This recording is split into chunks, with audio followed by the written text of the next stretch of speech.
Geography के modern aspects, ठीक है।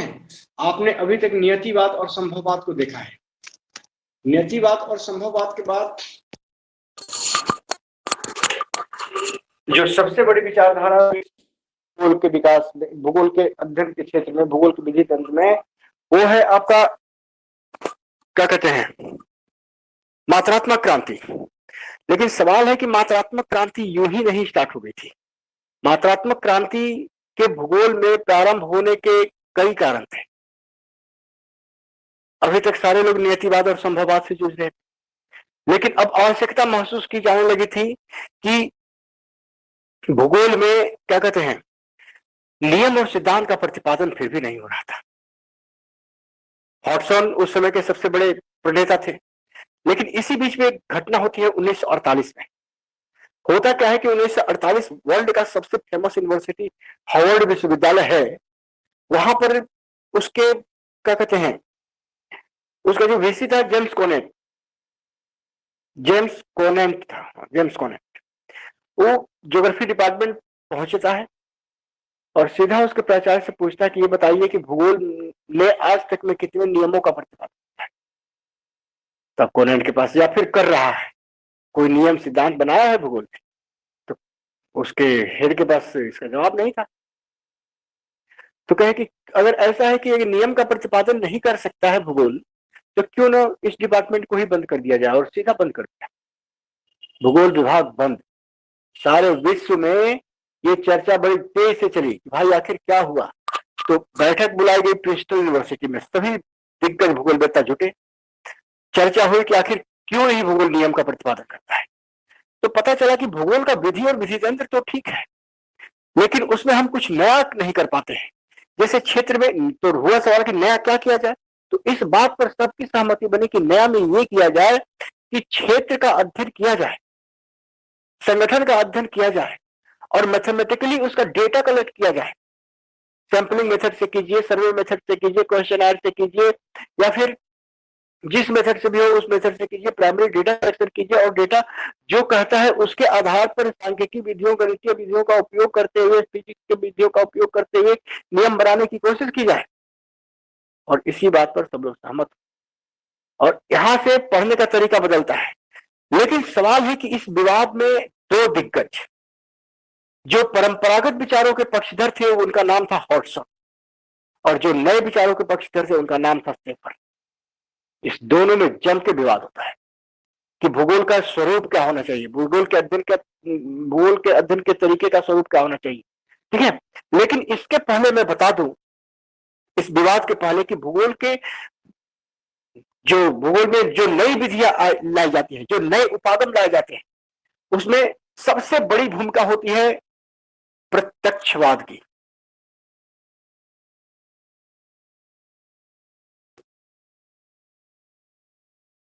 पॉजिटिविज्म,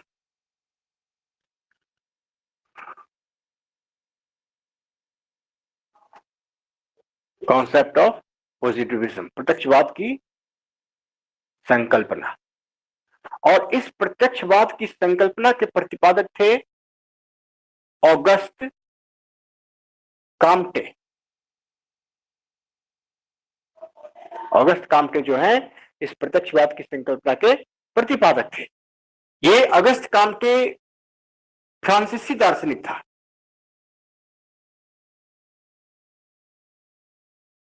और इसी ने ये प्रत्यक्षवाद की संकल्पना दी थी। अब रहा सवाल कि सबसे पहले आप प्रत्यक्षवाद की संकल्पना समझ लीजिए, आगे बातें समझ में आ जाएंगी। प्रत्यक्षवाद की संकल्पना है क्या? तो प्रत्यक्षवाद की जो संकल्पना है वह फादर ऑफ सोशियोलॉजी, समाजशास्त्र के पिता थे अगस्त कॉम्टे, ठीक है। मतलब समाजशास्त्र को जन्म देने वाले कॉम्टे ही थे।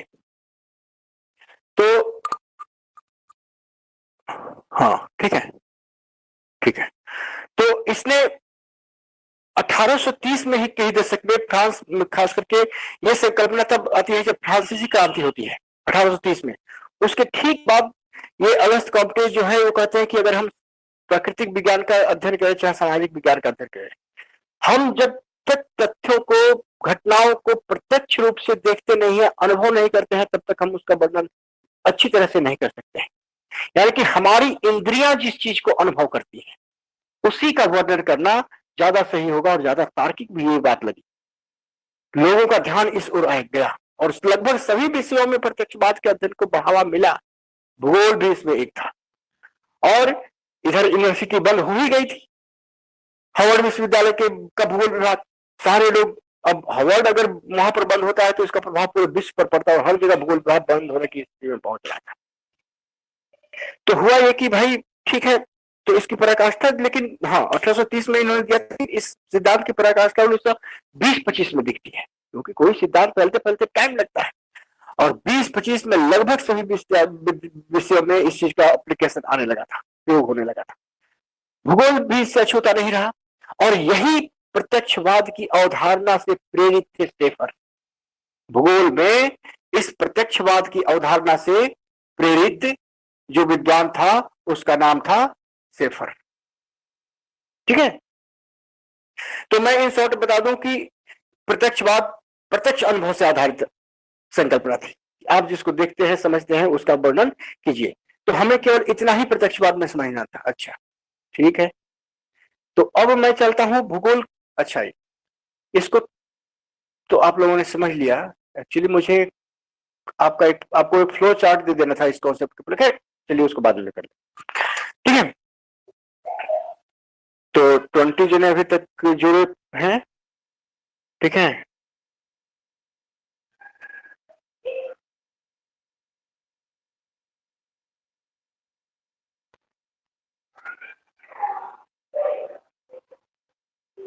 ठीक है, तो अब इस अवधारणा के आधार पर ये यहां पर विवाद चलता है। इस विवाद को कहते हैं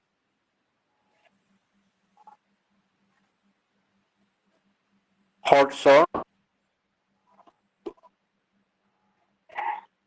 शेफर विवाद। ये होता है हॉटसन शेफर विवाद। ठीक है, तो हॉटसन शेफर विवाद सेकेंड वर्ल्ड वॉर के बाद ये स्टार्ट होता है। ठीक है, 1948 के बाद खासकर ये होता है। और इस विवाद में कुछ चीजें और भी हैं जो महत्वपूर्ण होती हैं। सबसे पहले तो ये जान लीजिए कि हॉटसन शेफर विवाद जो है quantitative revolution versus locational analysis. Quantitative revolution, हाँ, quantitative revolution versus locational analysis. मतलब है मात्रात्मक क्रांति वर्सेस अवस्थितिकी विश्लेषण का विवाद था। दो विचारधाराओं का विवाद था। ठीक है, और इस दोनों ये दोनों विचारधाराएं जो अलग अलग आधारित थी। अब जैसे मैंने थोड़ा इसको उलट के लिख दिया था, लोकेशनल एनालिसिस इधर आ जाएगा, क्वांटिटेटिव उधर जाएगा, खैर कोई बात नहीं। ठीक है, क्योंकि शेफर जो थे ये क्वांटिटेटिव रिवोल्यूशन के समर्थक थे और जो हॉटसन थे वो लोकेशनल एनालिसिस के समर्थक थे। तो अब इसमें दोनों चीजें अलग अलग अपनी व्याख्या करती है कि क्यों होनी चाहिए। अवस्थितिकी विश्लेषण ये कहता है कि मतलब इसी को हम अलग रूप में कर सकते हैं कि areal versus spatial, areal versus spatial विवाद था। ठीक है, इसी तरह से ये भी कह सकते हैं कि ये absolute space versus relative space, absolute space versus relative space का विवाद था। हम ये भी कह सकते हैं कि ये areal integration versus spatial integration.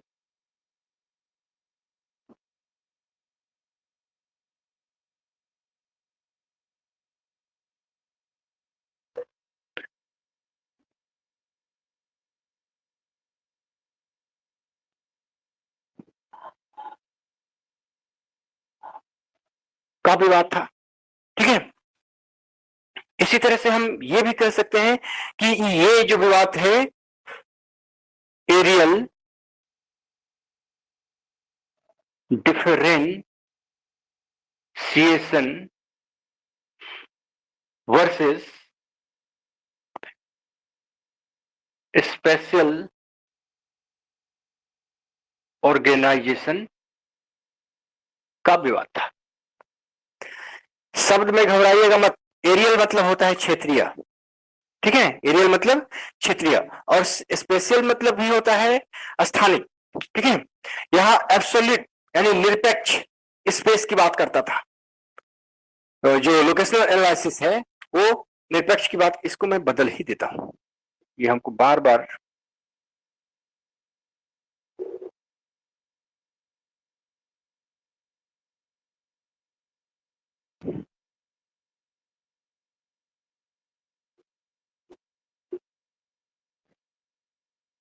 यानी कि ये पक्ष रिवॉल्यूशन भी इसको चेंज होगा ना? रिवॉल्यूशन तो ठीक, अच्छा हाँ, एनालिसिस वर्सेस क्वांटिटेटिव एक कोई बात नहीं था, रिवॉल्यूशन। ठीक है, आप इंग्लिश देख के घबराइएगा मत। लोकेशनल एनालिसिस का मतलब होता है अवस्थितिकी विश्लेषण।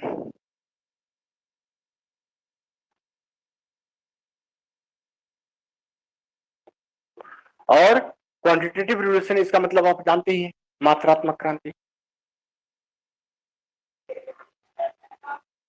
ठीक है, वो लिख भी दिया था, तो यहां भी चेंज हो जाएगा, हो तो गया।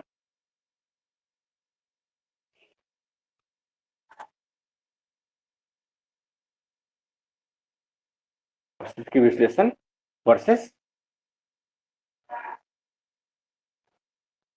मात्रात्मक क्रांति। ठीक है, तो ये जो है इस पक्ष को दिखाता था, और मात्रात्मक क्रांति जो है इन सभी पक्षों को दिखाती।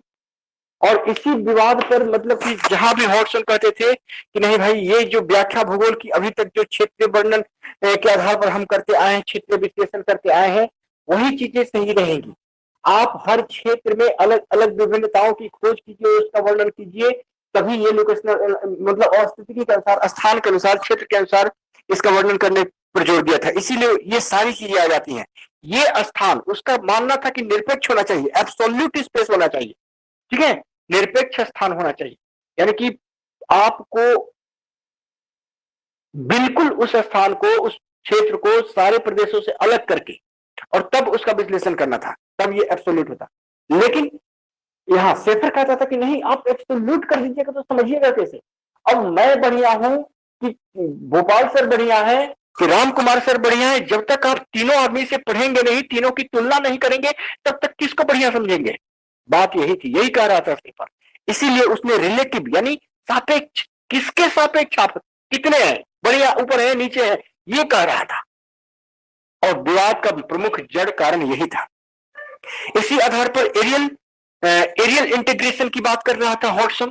ठीक है, स्थानिक सॉरी क्षेत्रीय जुड़ाव की बात कर रहा था, क्षेत्रीय अंतर संबंधों के विकसित करने की बात कर रहा था, उसका विश्लेषण करने की बात कर रहा था। तो शेफर जो था वो स्थानिक इंटीग्रेशन की बात कर रहा था। ये एक स्थान में जितने चीजें, एक तरह से दोनों कह एक ही बात तो रहे, लेकिन कहने का तरीका थोड़ा सा अलग था।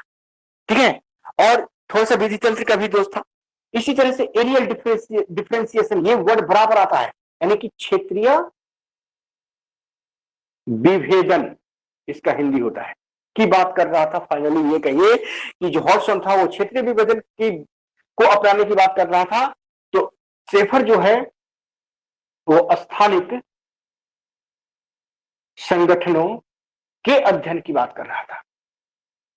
ठीक है, यानी कि यहां पर विभिन्नता का अध्ययन करना है और यहां पर सारी चीज को जोड़ के उसका अध्ययन करना है, ये सारी थी। ठीक है, तो ये विवाद अभी तक आपको समझ में आया? आगे बढ़ू? आंसर नहीं आ रहे इसमें तो यस सर। हेलो सर, बोलो। हाँ हाँ सर सुन रहा इसमें हूँ। जो एरियल डिफरेंशिएशन है, हाँ ये हाँ हाँ क्षेत्र हाँ हाँ विभेदन यानी कि क्या बोले, हॉटसन ने ही ये किया था। हाँ, हॉटसन ने किया था और एक्चुअली। मैंने और कल सर आपको ये कल या और सर बोलो बोलो। एरिया इंटीग्रेशन और एब्सोल्यूट स्पेस, तो इसका भी सर ये हॉटसन समर्थक था। बिल्कुल, ये सारे के सारी चीजें एरियल डिफरेंशिएशन में शामिल थी। एरियल एब्सोल्यूट स्पेस, एरियल हाँ, इंटीग्रेशन, ये सारे के सारी चीजें एरियल डिफरेंशिएशन में शामिल थी। ये तो सर क्षेत्र ये विशेष में विभिन्नताओं का अध्ययन, क्षेत्र विशेष में जितनी विभिन्नताएं हैं उन्हीं विभिन्नताओं का अध्ययन की बात कर रहा था। क्लियर? और तो ये सर किसी इसमें स्थान में, हाँ, जितने संगठन है उसको जोड़कर एक साथ एक रूप में विश्लेषित करने की बात कर रहा था। तो सर ये लेफ्ट अब साइड में जितना है ये सब हॉटसन का हाँ हाँ, इसीलिए कथन था, ये और हॉटसन राइट के साइड के लिए जो है इधर वो सेफर सेफर का। सब, हाँ सेफर का, आप सही समझे। ठीक है, इसको लिख लिए हो।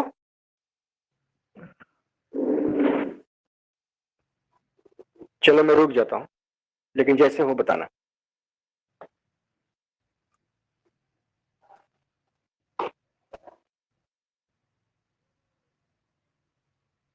सर हो गया। मिटा दूं? स्क्रीनशॉट ओके ले सर, लो जुमनी। Yes sir. मिटा दीजिए सर। तो प्रत्यक्षवाद से स्टार्ट हुआ था और चला आया मैं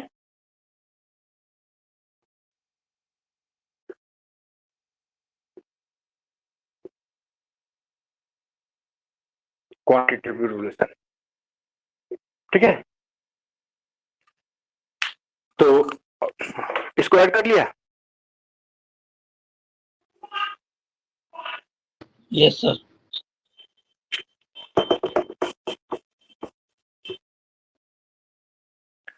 अब रहा सवाल कि इसका डेवलपमेंट में किस तरह से हाँ, तो ये जो विवाद चल रहा था, अंतिम में इस विवाद में सेफर जीतते हैं। अधिकतर लोग सेफर के पक्ष में हो जाते हैं, हॉटसन अलग थलग पड़ जाते हैं, भूल सीधा दो गुटों में बढ़ जाता है। ठीक है, और जब सेफर जीतते हैं तो उनके जितने अनुयायी थे, जितने उनके समर्थक थे, उनमें एक नाम उलमैन का है। और उलमैन ने, ऐसे तो उसी समय तत्काल एक पेपर भी प्रस्तुत किया गया था, वो पेपर मार्क जेफरसन ने प्रस्तुत किया था।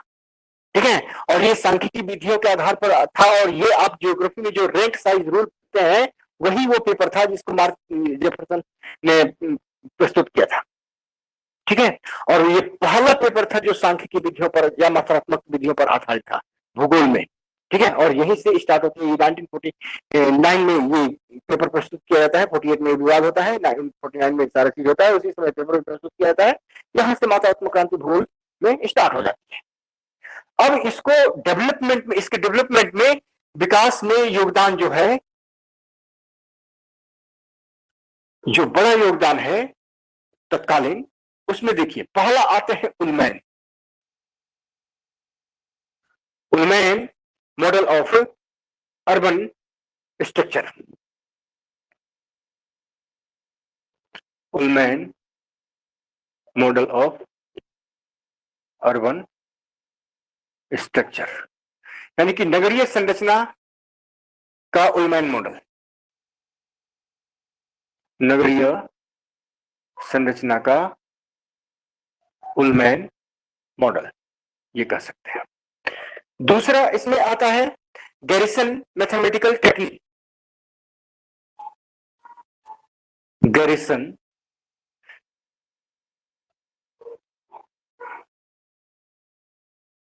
मैथमेटिकल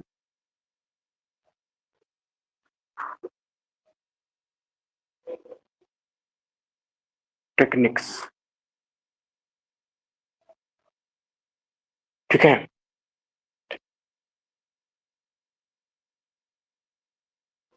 टेक्निक्स स्पेलिंग गलत है, टेक्निक्स। ठीक है, गैरिसन का गणितीय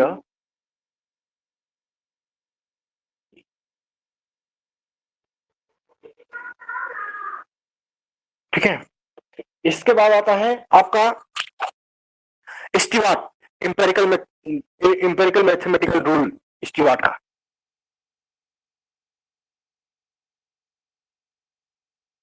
स्टीवार्ट्स ये स्पेलिंग होती है, ठीक है, स्टीवार्ट्स का empirical mathematical rule.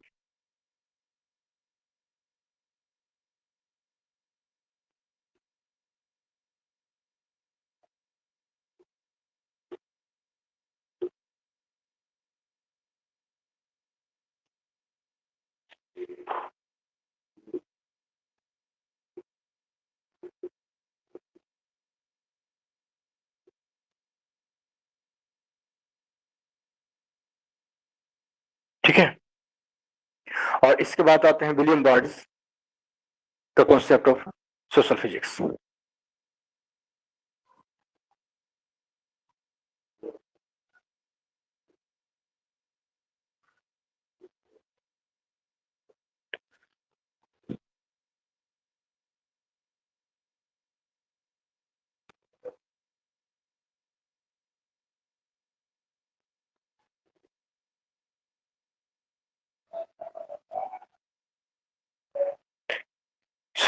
Concept of social physics. Sir गणितीय से पहले क्या है?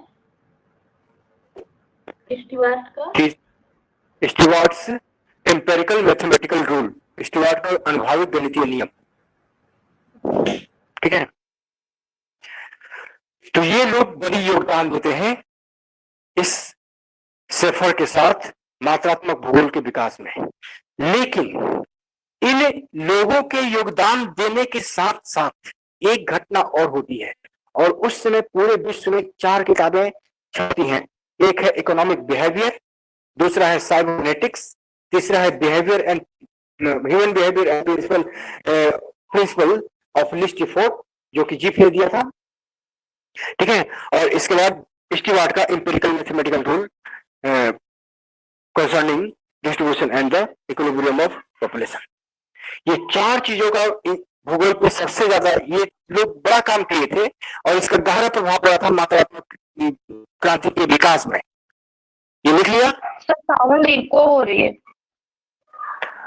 सर। विलियम के बारे में क्या लिखे हैं? विलियम, किसी का माइक ऑन है? हाँ देखो रिचा, माइक ऑफ करो, ठीक है। विलियम के बाद सर लिखा है विलियम, विलियम लास्ट बात William William William Wards William Wards William Wards का कॉन्सेप्ट ऑफ सोशल फिजिक्स, सामाजिक भौतिकी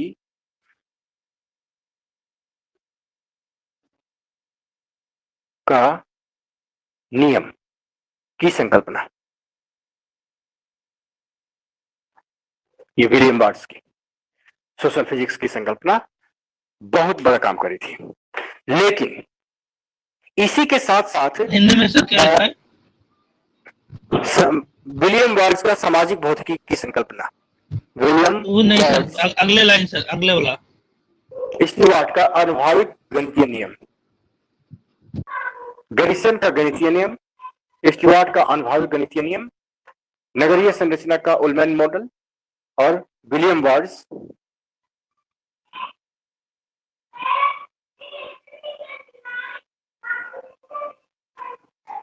का सामाजिक भौतिक नहीं होगा, भौतिकी होगा, की संकल्पना।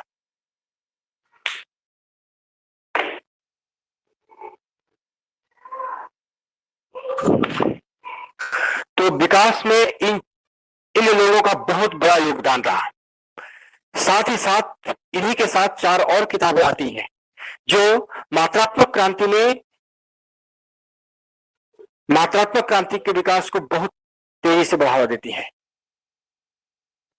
ऊपर 2 तो मिटा ही सकता हूं, ठीक है। तो अगले लिखेंगे मात्रात्मक क्रांति के विकास में 4 किताबों का योगदान। पहला है आपका इकोनॉमिक बिहेवियर,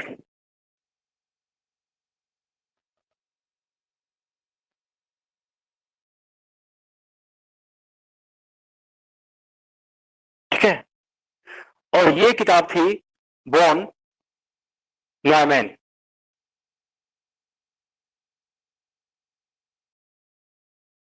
न्यूमैन, अच्छा।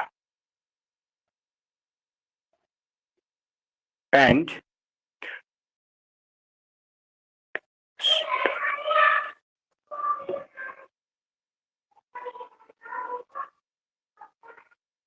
मार्गनस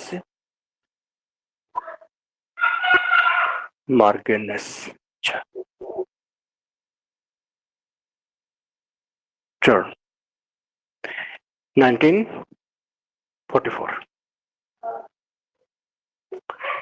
ठीक है। सर ये दूसरी न्यूमैन किताब की स्पेलिंग क्या लिखे हैं? NVAYMAN, NVAYMAN। इसके बाद था दूसरा नाम है मार्गेनस टर्न। अच्छा, मार्गेनस टर्न में MAR होगा जी, मार्गेनस टर्न, ठीक है। मार्गेनस टर्न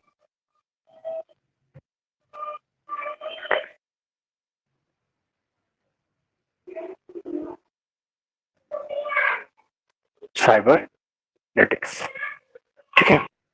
ये किताब थी आपका नोबर्ट विनर।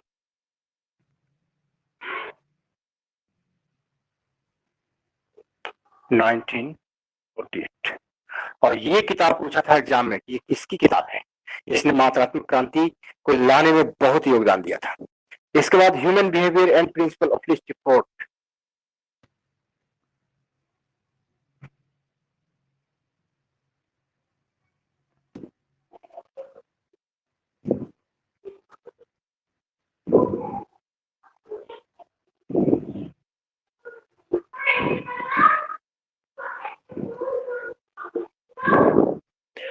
ये था आपका GIF,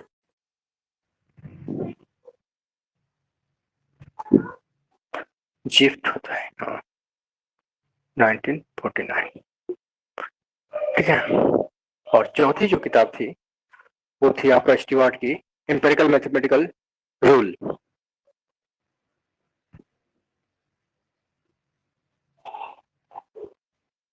empirical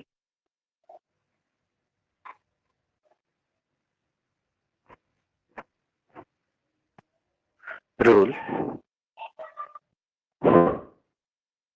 distribution and rules concerning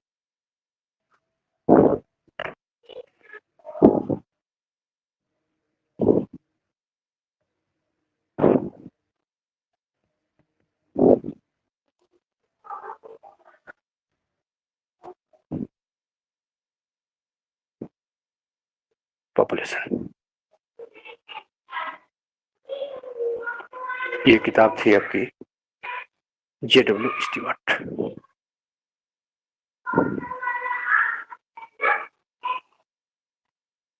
Stewart, ठीक है, JW स्टीवर्ट 1947। ये जेफरसन के साथ ही आते हैं, सॉरी जिफ के साथ। अच्छा, मार्क जेफरसन ने रैंक साइज रूल दी थी। इसके बाद जिफ देते हैं मैन ह्यूमन बिहेवियर, ठीक है। लिख लिया?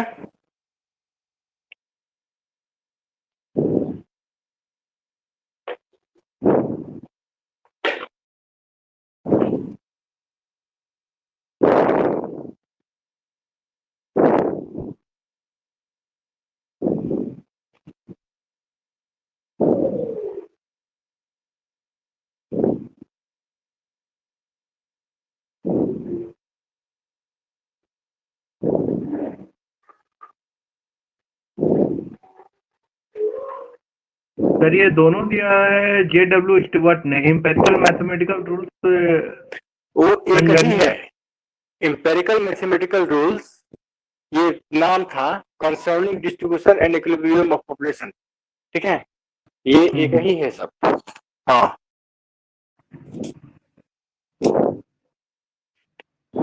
ये हो गया। अब तो ये विकास में योगदान, उधर भूगोलवेताओं का, इधर भूगोलवेताओं के कुछ किताबों का, इनका स्थान उनसे पहले है जो है तुम लिखे। ठीक है, अब आते हैं इसके मेथड्स पे। ये लिख लिया आप लोगों ने?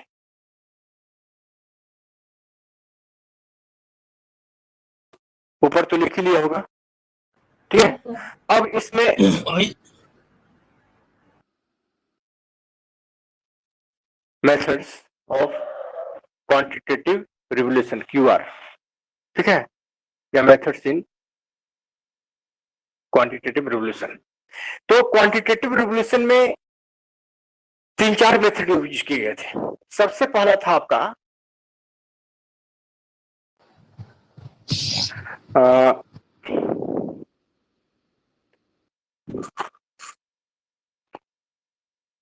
Accounting method.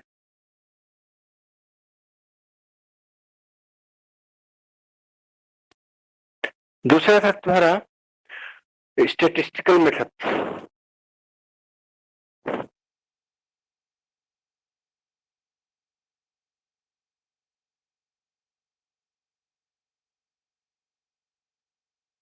तीसरा था रिमोट सेंसिंग एंड जीआईएस। और इसके बाद था, सॉरी, पहले था मॉडल्स और इसके बाद था रिमोट सेंसिंग एंड जीआईएस। ठीक है, तो ये 4 तरह के मैथमेटिकल तकनीकें उपयोग की गई थी। अब एक एक करके आते हैं। जो अकाउंटिंग मेथड था, इसके ये 2 तरह से यूज किए गए थे। पहला तो scale of measurement,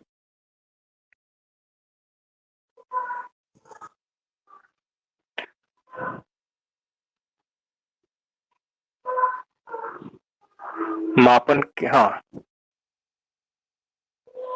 scale of measurement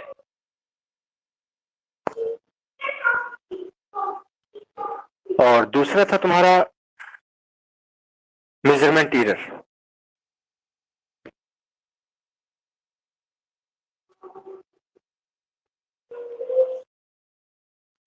ठीक है, मेजरमेंट एरर जो थे ये 2 तरह के हुए थे। ये गलतियां 2 तरह की हुई थी। एक तो आपका इंस्ट्रूमेंटल एरर था और दूसरा एनवायरमेंटल एरर था।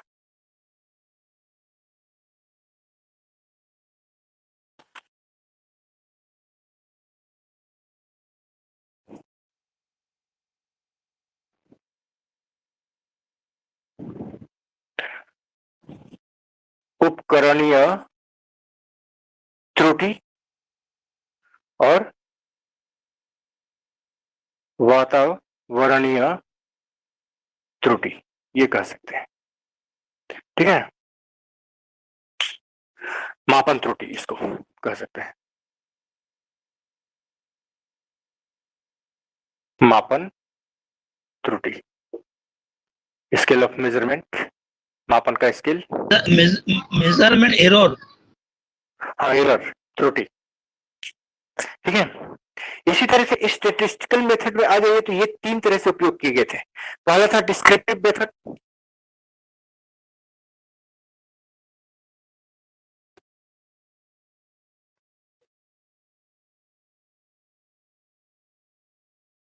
दूसरा था आपका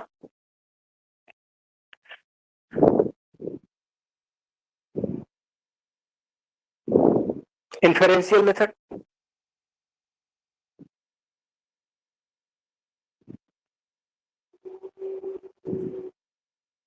और तीसरा जो था वो था आपका मैथमेटिकल टेक्निक्स।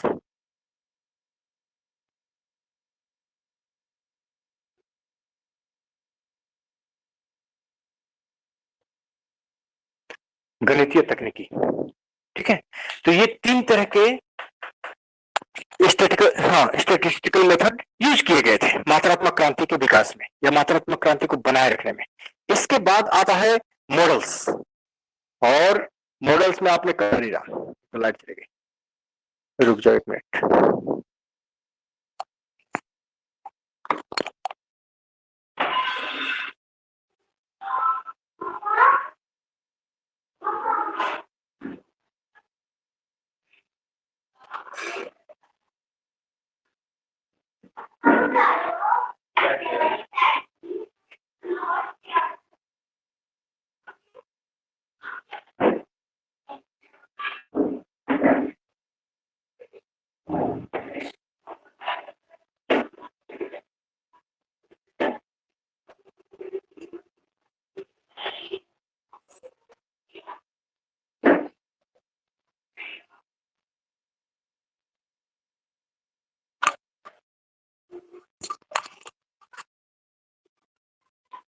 इस स्लाइड पे थोड़ा ब्लैक बोर्ड पे चमकने वाली बीमारी होगी, ठीक है, तो आ जाएगी। तो हाँ, मॉडल्स में मैंने आपको बताया था कि सबसे ज्यादा यूज जो है मॉडल्स का दो ही लोगों ने किया था, वो है चोर्ले एंड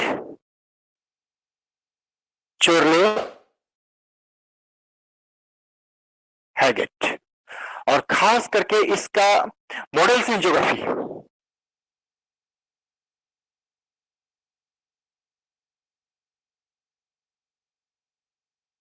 सारी तकनीकें मॉडल्स बनाने की बनाई गई थी, बताई गई थी, तो उपयोग किया लोगों ने। तो बात दिखाने की कोशिश की गई थी। मेरी आवाज लगता नहीं आ रही है स्टार्टिंग द,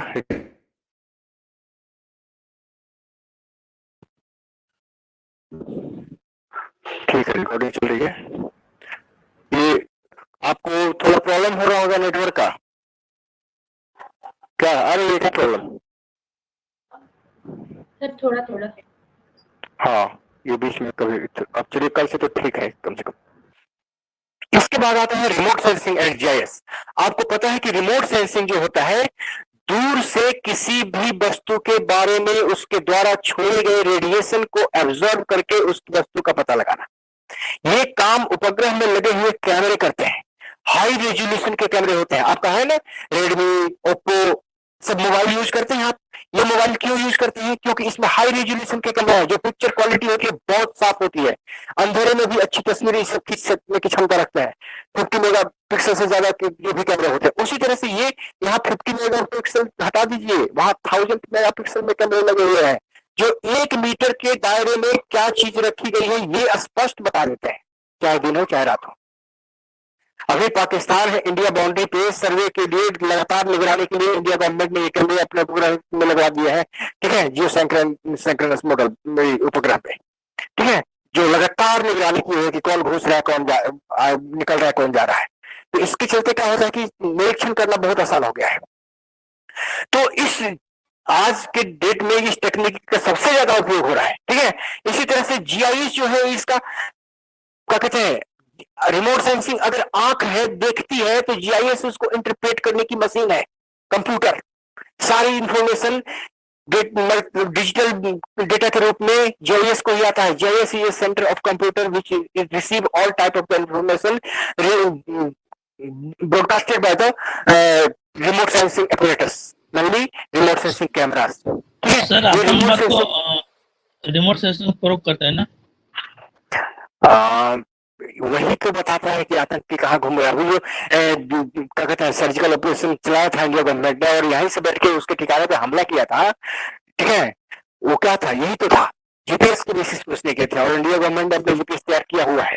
एक जीपीएस को खोलने में 24 सैटेलाइट लगते हैं। शायद इंडिया गवर्नमेंट के पास जीपीएस तकनीकी नहीं है, लेकिन उसका उपयोग किया था उसने इसके लिए, और पाकिस्तान के आतंकवादी अड्डे को यहीं से बैठे बैठे मिसाइल छोड़ा था और उसको तबाह भी किया था। कि उसी तकनीक का, खैर उस चैप्टर पे जब जाएंगे तो और डिटेल में देखेंगे। मैं इतना बता दूं कि रिमोट सेंसिंग जो है, सारे के सारे किसी भी प्रदेश में जाइए, वहां के सारे डेटा जो है उपग्रह के आधार पर आपको अवेलेबल कराता है, और आप उस डेटा को जीआईएस सिस्टम से निकालते हैं, कंप्यूटर से। ये सारा डेटा लेता है, स्टोर करता है, आवश्यकता अनुसार उस डेटा का कुछ हिस्सा जो आपको चाहिए उसको डिस्प्ले करके दिखाता है, सेव करता है, ट्रांसफर करता है, और इस तरह से ये सारा काम करता है। इस डेटा में आप जिस तरह से चाहे बदलाव ला सकते हैं, ठीक है। तो यही जीआईएस है, और रिमोट सेंसिंग डेटा प्राप्त करने का तरीका, यानी कैमरे जो दूर से ही वस्तुओं के बारे में, दूर से वस्तुओं के बारे में सूचनाएं प्राप्त कर लेते हैं। अब कैसे कर लेते हैं, क्या करते हैं, ये अलग तकनीकी है जानना, ठीक है। तो यहाँ पर रिमोट सेंसिंग एंड जीआईएस हमें क्या कराता है जी, डेटा उपलब्ध कराता है, और इसी डेटा का उपयोग करके हम अपने शोध में नई चीजों को डालते हैं, लाते हैं, ठीक है। और इसी तरह से मैपिंग और कार्टोग्राफिक टेक्निक्स में इसका उपयोग होता है। कार्टोग्राफी में इसका उपयोग बड़े पैमाने पर हो रहा है आजकल। जो भी मैप बनाना है, आप फोटोशॉप पे जाइए, आप क्या कहते हैं, कौन आर्क कहते हैं, फोटो आर्क, जो भी है, आप मैप इन्फो पे जाइए, मैप इन्फो बहुत बढ़िया फोटो बनाता है, ठीक है। तो ये सारे अलग अलग टेक्निक्स हैं, सॉफ्टवेयर हैं, और ये सारा का सारा खेल सॉफ्टवेयर का है। ये सारा सॉफ्टवेयर बेस्ड है। तो इस तरह से इन सभी चीजों का उपयोग इस ज्योग्राफी में एनालाइज करने में इस मेथड्स का उपयोग किया गया, ठीक है। और इस तरह से ज्योग्राफी का विकास होता है, ठीक है। विकास तो हो गया, विकास के बाद मेथड्स मैंने बताया। अब इस मेथड्स का रिजल्ट ये रहा, ठीक है, कि इसमें से क्वांटिटेटिव इवोल्यूशन को कुछ तकनीकी एडवांटेज दिया और कुछ ने डिसएडवांटेज भी दिया, ठीक है। Advantage and disadvantage of quantitative techniques, खास करके एडवांटेज मिला क्वांटिटेटिव को और डिसएडवांटेज मिला क्वालिटेटिव को, ठीक है।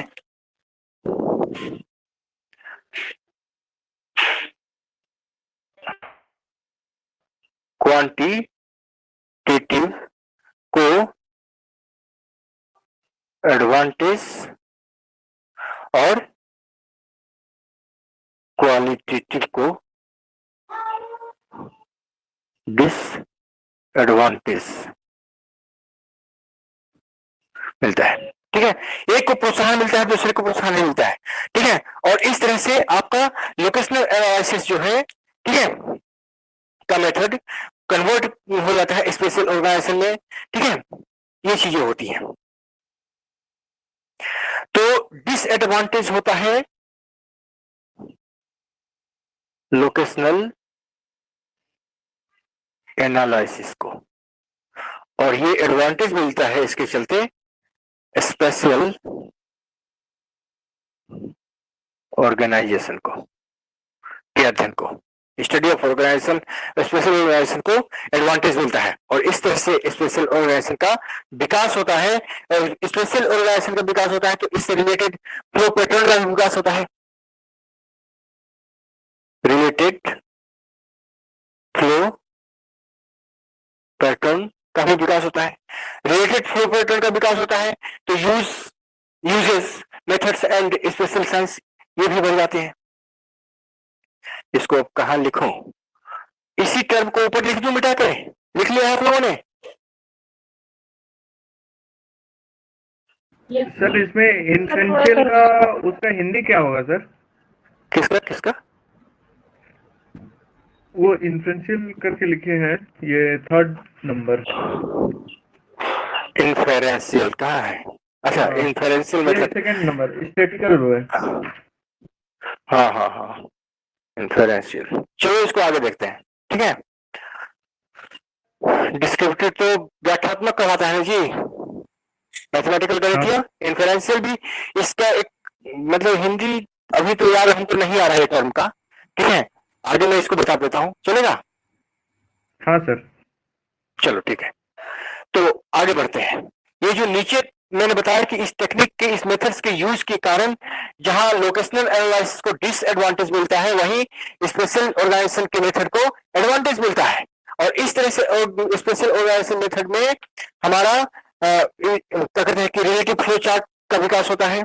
इसी तरह से आगे मेरा क्या कहते हैं मेथड्स और स्पेशल साइंस का जो है यूज बढ़ जाता है, ठीक है।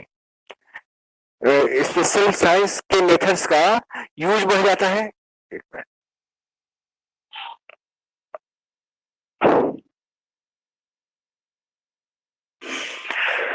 ठीक इसी तरह से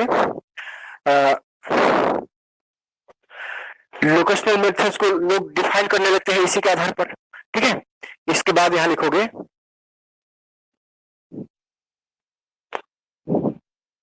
चलिए नहीं रहा, रुको एक मिनट।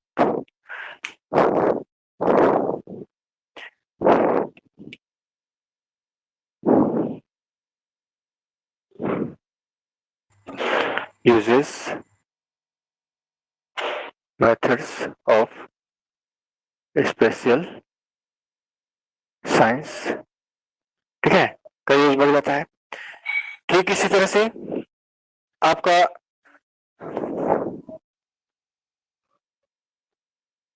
डिफाइन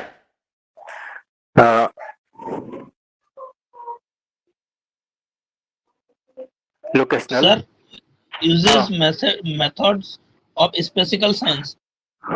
स्पेशल SPATIAL,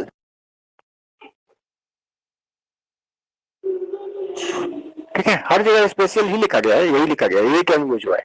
ठीक है, तो स्पेशल साइंस के तरीकों का उपयोग जो है ये बढ़ जाता है, और इसी के आधार पे लोकेशनल एनालिसिस को लोग डिफाइन करने लगते हैं, और इस तरह से एप्लीकेशन ऑफ लोकेशनल एनालिसिस बढ़ते हैं। ठीक है, इन सब का उपयोग जो है, इन सभी मेथड्स का उपयोग जो है एप्लीकेशन ऑफ लोकेशनल एनालिसिस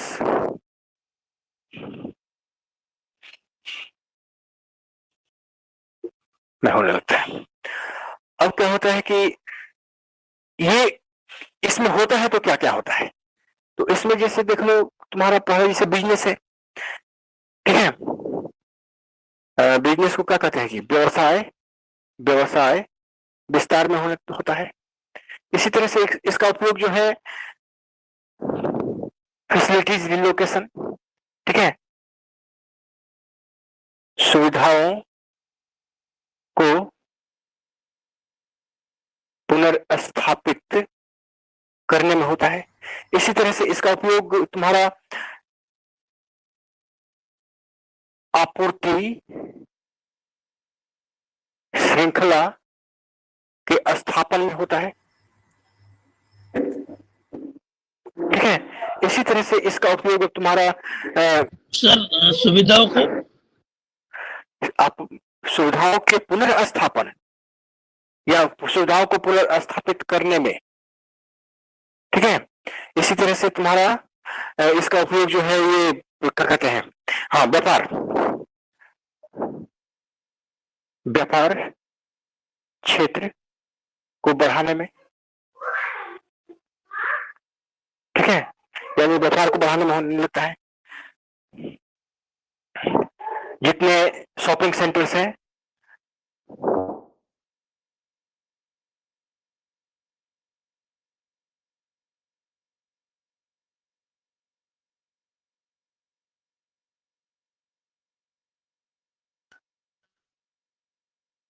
का आकलन करने में, ठीक है, इन सब में इसका उपयोग बढ़ जाता है।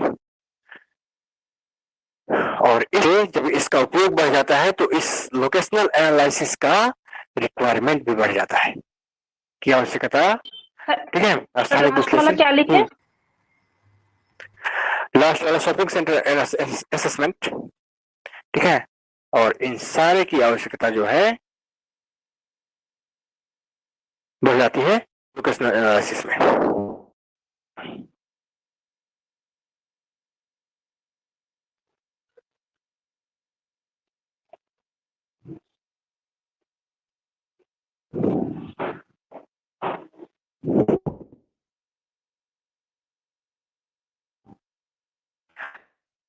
स्थानिक विश्लेषण में इनकी आवश्यकता का बढ़ना।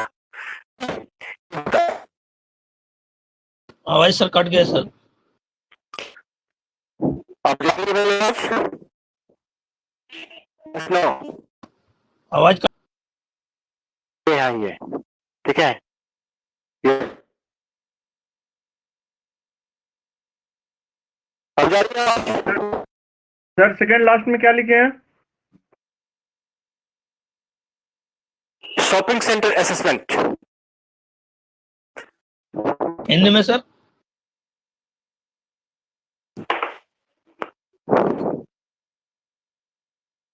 सर लास्ट वाला हिंदी में सर बता दीजिए सर।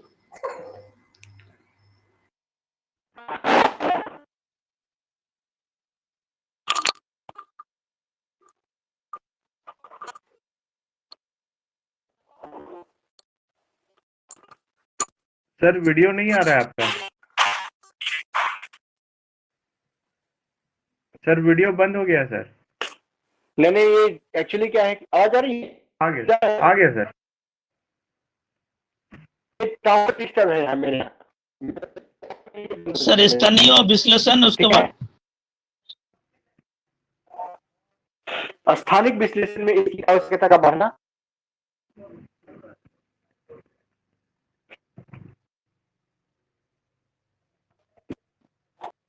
बार बार ये टावर डिस्टर्ब हो रहा है। सर ये शॉपिंग सेंटर असेसमेंटल क्या होता है? Shopping centre assessment, shopping centre मापन में हाँ उसको उसको जानने के बारे में, ठीक है, इन सारी चीजें की आपकी आवाज गतिविधियों के क्लियर बारे में। नहीं आ रही है सर। नेटवर्क डिस्टर्ब चल रहा है, नेटवर्क नहीं यार डिस्टर्ब, सर, वीडियो भी नहीं आ रही है। हाँ, क्या करें, नेटवर्क डिस्टर्ब चल रहा है, मैं बराबर देख रहा हूँ कि हो रहा है मेरा। तो चलो, अब डिस्टर्ब है तो इसको तो झेलना पड़ेगा।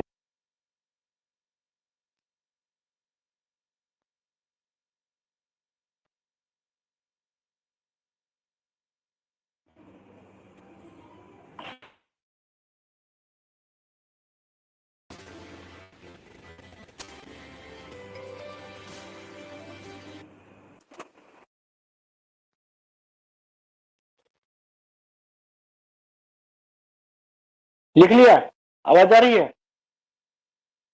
Yes sir. Yes sir. Sir चलो वीडियो ही नहीं आ रही है सर। अभी तो जा रहा है जी।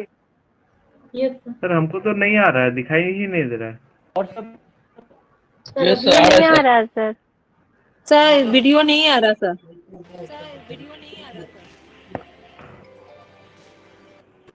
आवाज भी सबको है, सबका इको हो रहा है।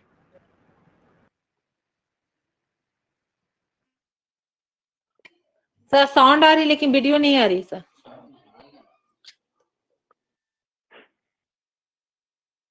रहा आ रहा है। सर काट के एक बार सर फिर से जोड़िए सर।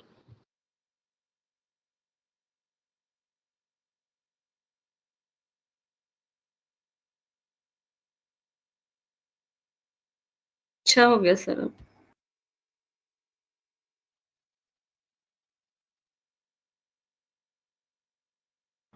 सर साउंड नहीं आ रहा है।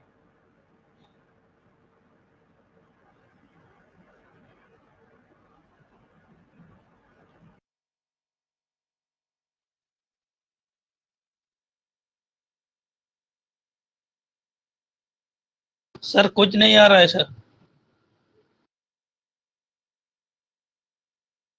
आवाज आज नहीं आ रही है आपकी। सर आवाज नहीं आ रहा है। हेलो।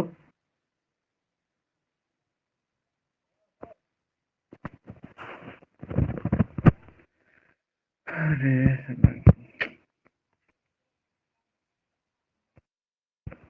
सर नहीं आ रही है आवाज। अभी भी नहीं जा रही है? आ सर रही है अभी सर। आ रही हेलो, है। अभी आ हाँ रही है। चलो ठीक है। ये देखो बीच में एक कॉल भी आ गई थी, एक तो टावर डिस्टर्ब चल रहा है, ऊपर से वो गुरु जी हैं तो उनको एक बार तो काट दिया था, लेकिन दोबारा जब आ गई तो काटना ठीक नहीं लगा, ठीक है, तो इस तरह के डिस्टर्बेंस है। खैर चलो आगे बढ़ते हैं। तो इस तरह से मॉडल्स ऑफ लोकेशनल एनालिसिस जो है उसमें यूज किया जाता था। इसका परिणाम ये हुआ कि use of models in locational analysis. तुम लोकेशनल एनालिसिस को जब चाहो तो स्थानिक विश्लेषण करते हो, ठीक है। इसमें जो मॉडल्स यूज किए गए थे वो थे, तुम्हारा नेटवर्क था पहला, और मूवमेंट नेटवर्क,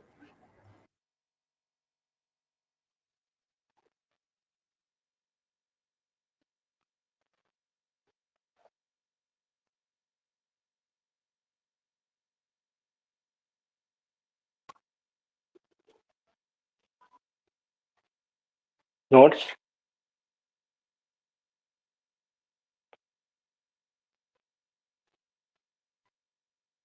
हायरार्की,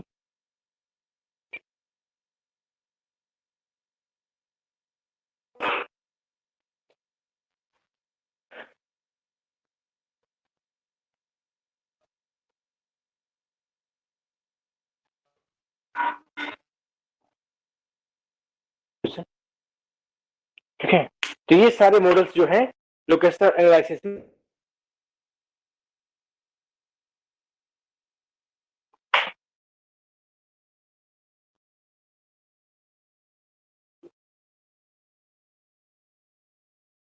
तो लास्ट में क्या है सरफेस के बाद?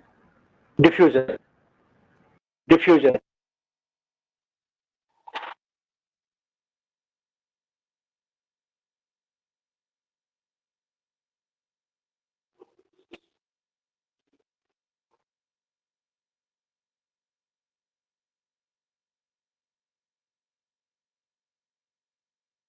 सर ये तो सारा एप्लीकेशन लोकेशनल एनालिसिस का था ना? नीचे अभी इसके बाद से लोकेशनल एनालिसिस का ही था। हाँ सर। और ऊपर सर जो था लोकेशनल ऊपर एनालिसिस, इसके ऊपर जो है स्पेशल क्या कहते हैं ऑर्गेनाइजेशन का। लोकेशनल एनालिसिस था, एक use methods of special science था और जहाँ डिफाइंस सुनो सुनो लोकेशनल सुनो सुनो एनालिसिस था। सुनो पहले सुनो जहाँ हाँ सर। तुम मेथड्स लिखे हो, ठीक है, वहां मेथड्स हाँ। तक स्पेशल ऑर्गेनाइजेशन थे। मेथड के बाद तुम एक जगह लिखे होगे एडवांटेज एंड डिसएडवांटेज, हाँ ठीक सर। है, तो डिसएडवांटेज ऑफ क्या कहते हैं कि लोकेशनल एनालिसिस लिखे होगे तुम, ठीक हाँ है, सर। देखो कॉपी। और वहां के नीचे हाँ, से हाँ। सारा लोकेशनल एनालिसिस ही जा रहा है। अच्छा अब समझ ठीक में है आया? सर। यानी हाँ लोकेशनल सर। एनालिसिस में ये मॉडल्स जो है यूज किए गए थे, ठीक है, जबकि तुम्हारा स्पेशल डिस्ट्रीब्यूशन स्पेशल एनालिसिस में सॉरी स्पेशल क्या था डिस्ट्रीब्यूशन या जो भी हो, उसमें तुम्हारा मेथड अलग यूज किए गए थे, जिसमें 3 मेथड थे। अकाउंटिंग मेथड था, स्टैटिस्टिकल मेथड था, मॉडल्स था और जीआईएस एंड रिमोट सेंसिंग था। ये 4 था। तो उसमें ये मेथड हाँ थे सर। और ये मेथड तुम्हारा लोकेशनल एनालिसिस के हैं। तो दोनों के बीच क्या क्या किस तरह से अध्ययन किया जाता है, सबसे पहले तो ये जानना जरूरी है। तो ये जान गए कि दोनों में हुआ क्या था, दोनों में का विकास कैसे हुआ था, दोनों में अध्ययन के तरीके क्या थे, हमें यही बताना था। इसको मिटाऊं? आंसर तुम लोग देते होते ना हो। आवाज कट गई है जी। चलो तो अब तुम देख लो कि क्या था तुम्हारा areal differentiation versus spatial analysis, नहीं स्पेशल ऑर्गेनाइजेशन, यही था ना? तो इसमें एक खास अंतर है। सबसे पहले तुम इस दोनों में विवाद क्या हुआ था और दोनों क्या किस पक्ष को बढ़ावा दे रहे थे, इसको देख लो। तो ये एरियल डिफरेंशिएशन भूगोल में 1925 से 1953 तक चलता है, पहला नंबर। तो 1925 से 1953 तक ये कायम रहता है। किस रूप में? तो भौगोलिक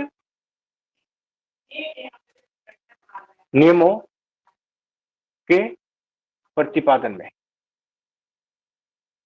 एरियल डिफरेंशिएशन का बहुत बड़ा रोल होता है। मेरी आवाज जा रही है तुम लोगों को?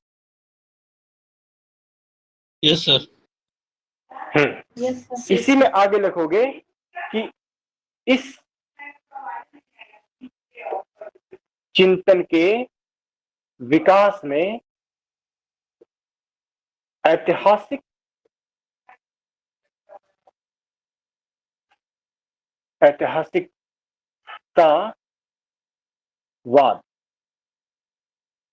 का प्रभाव था।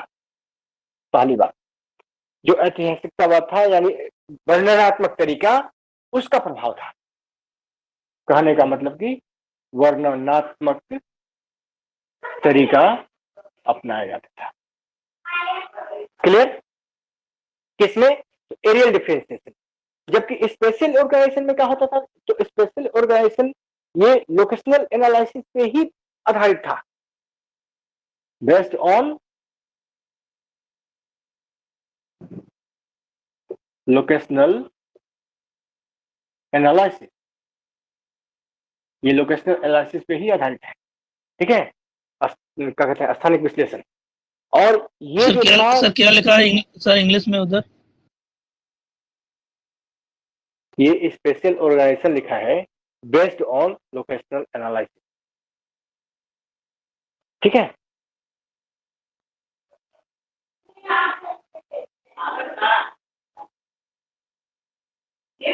ये आदर्श मूलक संकल्पना पर आधारित था। इसमें भूगोल अभी तक कैसा है या उसका स्वरूप क्या है, इसका विश्लेषण नहीं होना चाहिए। कैसा होना चाहिए इस पर जरूर चर्चा हो, लेकिन कैसा था इस पर चर्चा नहीं। ठीक है, इसका यही प्रमुख उद्देश्य था। महत्वपूर्ण यह है कि भूगोल कैसा होना चाहिए, ना कि अभी तक कैसा था। भूगोल कैसा होना चाहिए, यही प्रमुख बिंदु था इसका। ठीक है, शेफर का ये मानना था। दूसरी तरफ देखो तो इसको हेटनर और कार्ल सावर एरियल डिफरेंशिएशन को कार्ल सावर ने बढ़ावा दिया। ठीक है, दूसरी बात कि इसके उद्देश्य में किसी भी प्रदेश का समग्र रूप में अध्ययन करना था, जो यथार्थ और वास्तविक ज्ञान के विधि तंत्र पर आधारित था।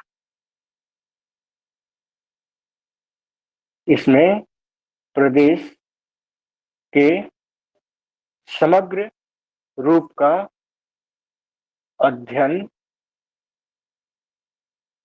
आवश्यक था, जिसमें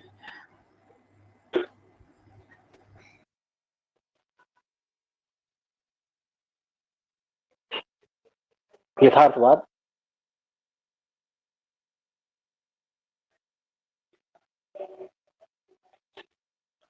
और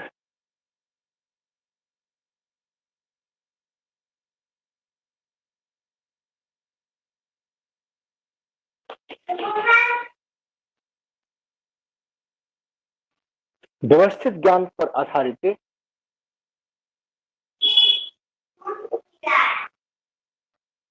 क्या क्या है व्यवस्थित ज्ञान,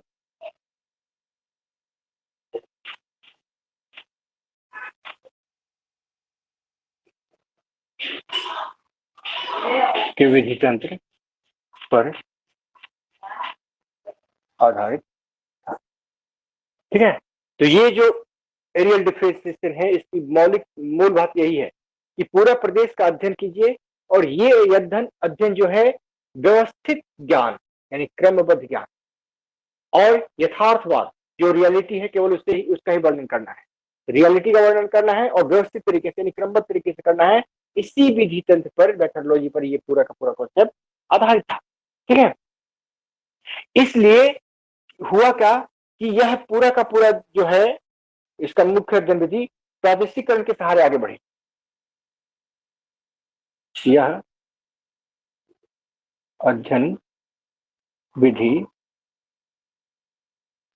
प्रादेशिकरण के सहारे रही या आगे बढ़ी, ये इसका रिजल्ट आया। ठीक है,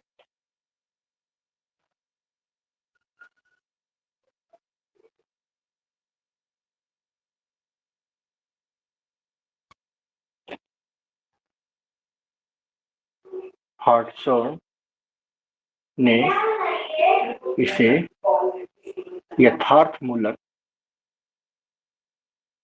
बनाने की कोशिश की, यानी जैसा था वैसा ही आगे भी बना रहे, ये कोशिश की कि भूगोल अभी तक जैसा अध्ययन होता आया था वैसा ही अध्ययन आगे हो। यही बात कह रहा था हॉर्टशॉर्न। शेफर इस बात को नहीं मानता है। ठीक है, तो इस विवाद में होता है कि शेफर जब जीतता है तो पूरे भूगोल में जो विधि तंत्र अपनाए जाते हैं ये विश्लेषणात्मक और सिद्धांत परक बनाने पर सहमति बनती है। भूगोल को विश्लेषणात्मक और सिद्धांत परक बनाने पर सहमति बनती है। तीसरी बात क्या होती है?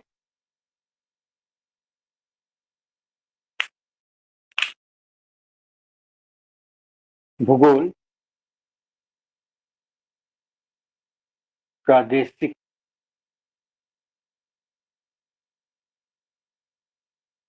स्पेलिंग सही है से प्रादेशिक से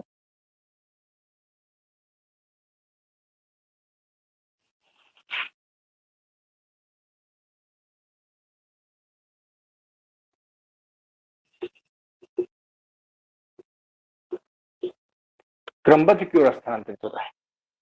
ठीक है,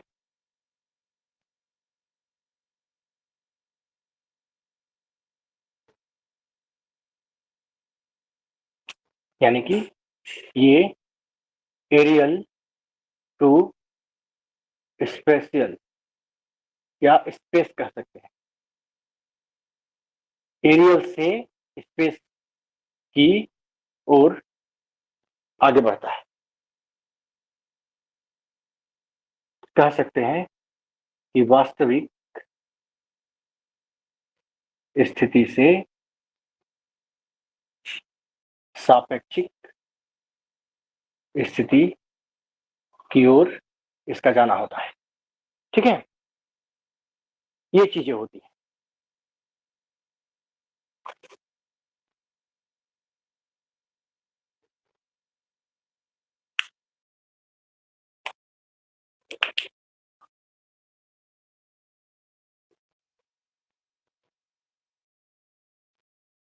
स्थानिक समष्टि से किसी स्थान के समूहों का समष्टि का अध्ययन करने के बदले यह अंतर क्षेत्रीय क्रियाशीलता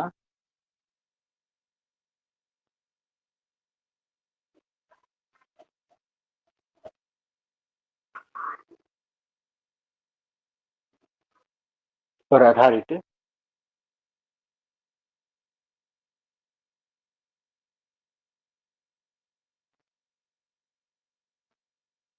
अंतर क्षेत्रीय क्रियाशीलता और संचार तथा गति पर केंद्रित हो जाता है।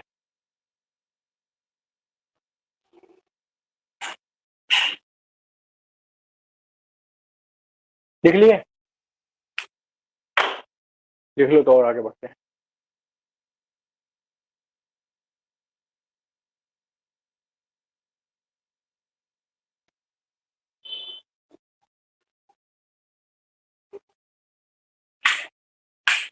सर लास्ट लाइन क्या है? संचार व गति पर रुको एक मिनट। संचार और गति पर केंद्रित हो जाता है। कौन बोल रहा था? सर मैं मधु कुमारी। अच्छा चलो, स्पीड अच्छी है तो।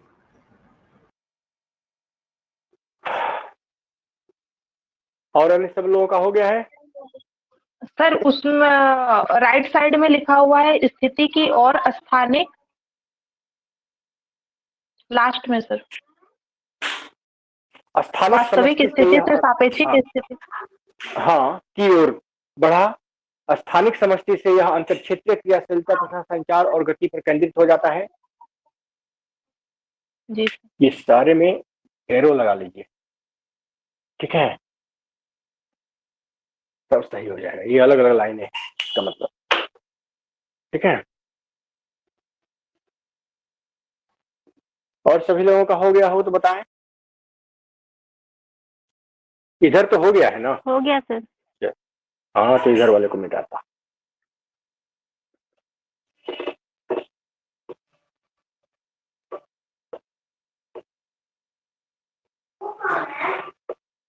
तो ये चीजें होती हैं।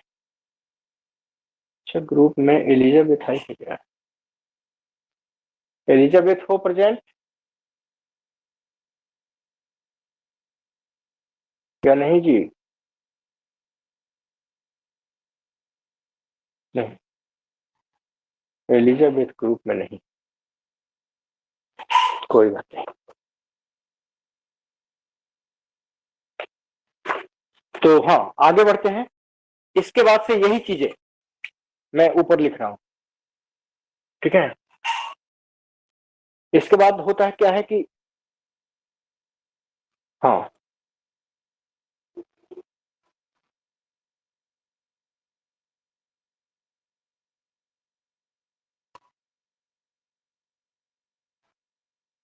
इसके बाद लिख लो, मैं बोल जाता हूं।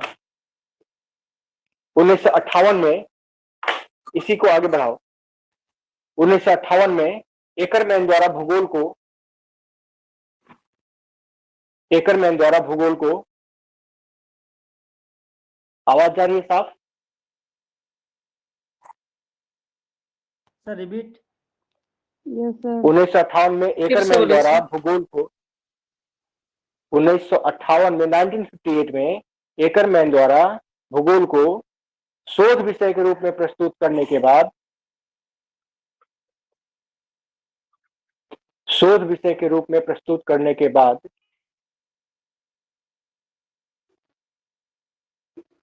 भूगोल का रुझान क्रमबद्ध तथा मात्रीकरण की ओर बढ़ा।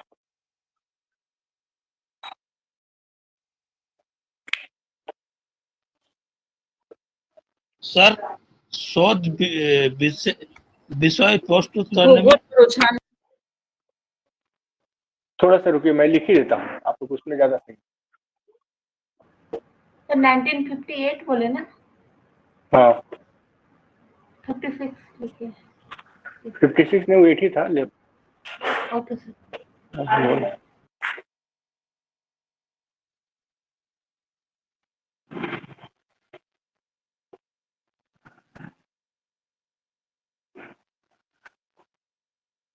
शोध विषय में प्रस्तुत करने के कारण भूगोल का रुझान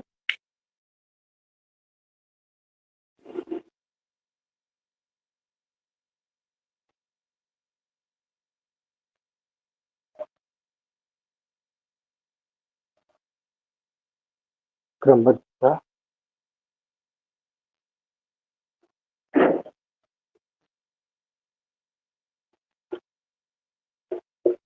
बढ़ा।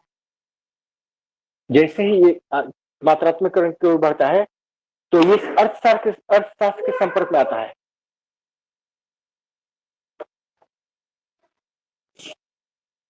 अर्थशास्त्र संपर्क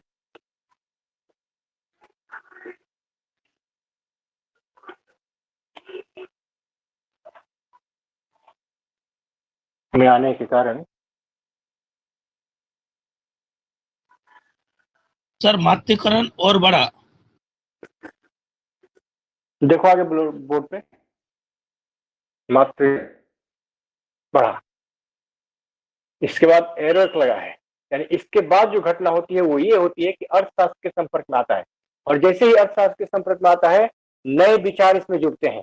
जैसे तुम्हारा लोकलाइजेशन थ्योरी, बॉर्न थ्योरी का कृषि पेटियों का विकास, ठीक है। हाँ, किस पेटी में किस फसल का उत्पादन होगा, वो थ्योरी।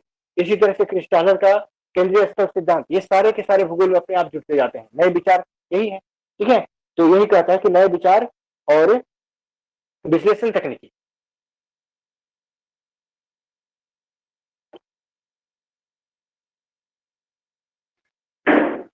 नए विचार और विश्लेषण तकनीकी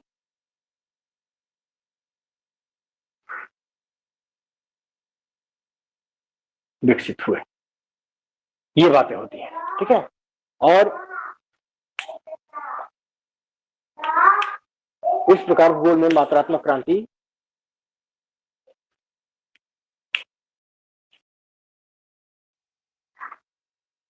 (1940) में भूगोल में मात्रात्मक क्रांति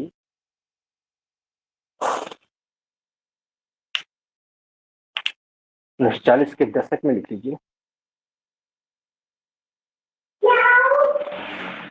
के दशक में भूगोल में मात्रात्मक क्रांति जहां दिखने लगी थी, वहीं 1950 के दशक, ठीक है,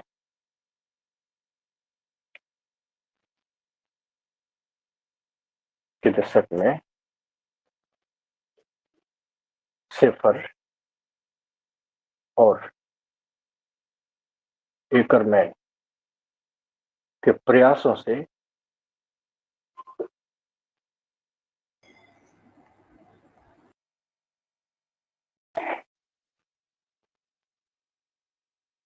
भूगोल में से काफी मान्यता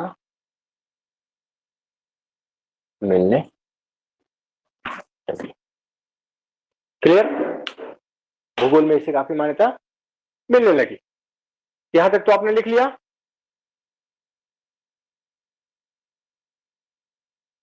यस सर। ठीक है, मिटा दूं? Yes sir. Yes sir.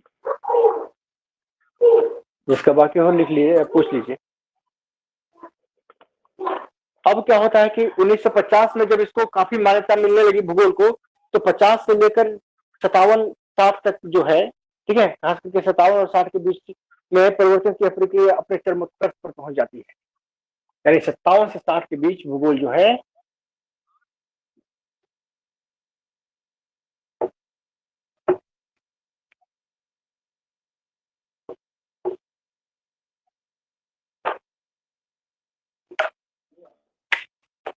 आगे लिखिए कि भूगोल का विकास, भूगोल में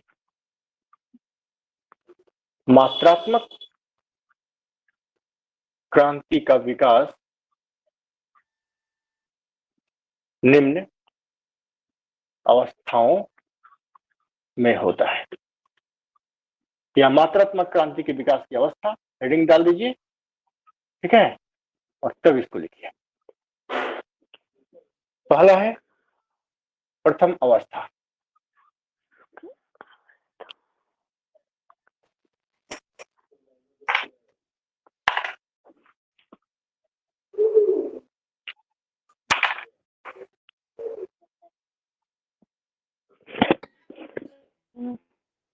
क्या लिखे हैं सर बोर्ड पर? में मात्रात्मक है सर, आगे क्या लिखे हैं सर?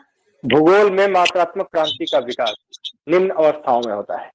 पहला है प्रथम अवस्था।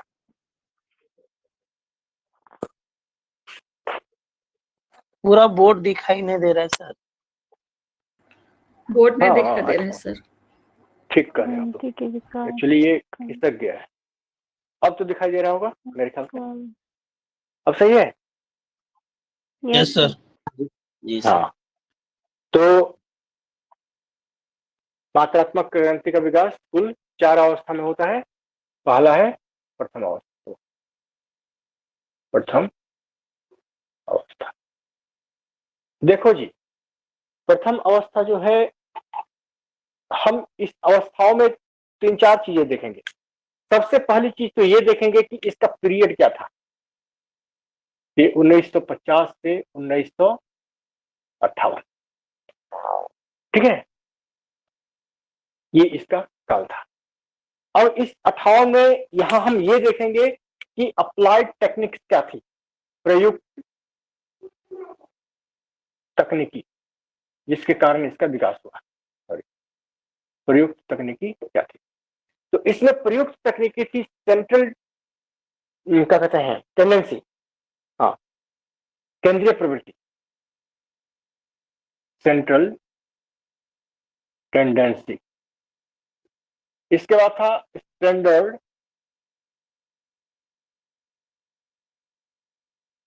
डेविएशन। सेंट्रल टेंडेंसी में क्या क्या आता है जी? माध्य, सर मेन मीडियन माध्यिका, मोड। और और बहुलक, मीन मीडियन और मीन, मीडियन एंड मोड, माध्य, माध्यिका और बहुलक, ये सेंट्रल टेंडेंसी में आते हैं। स्टैंडर्ड डेविएशन तुम समझ ही रहे हो। इसी तरह से एक और मेथड का उपयोग किया गया था, वो था सैंपलिंग सर्वे के लिए, ठीक है, इसको सैंपलिंग मेथड्स कहते हैं, मेथड। तो ये तरीके थे फर्स्ट, यानी कि सर ये मतलब क्या लिखा सेंट्रल थ्योरी के नीचे में सर?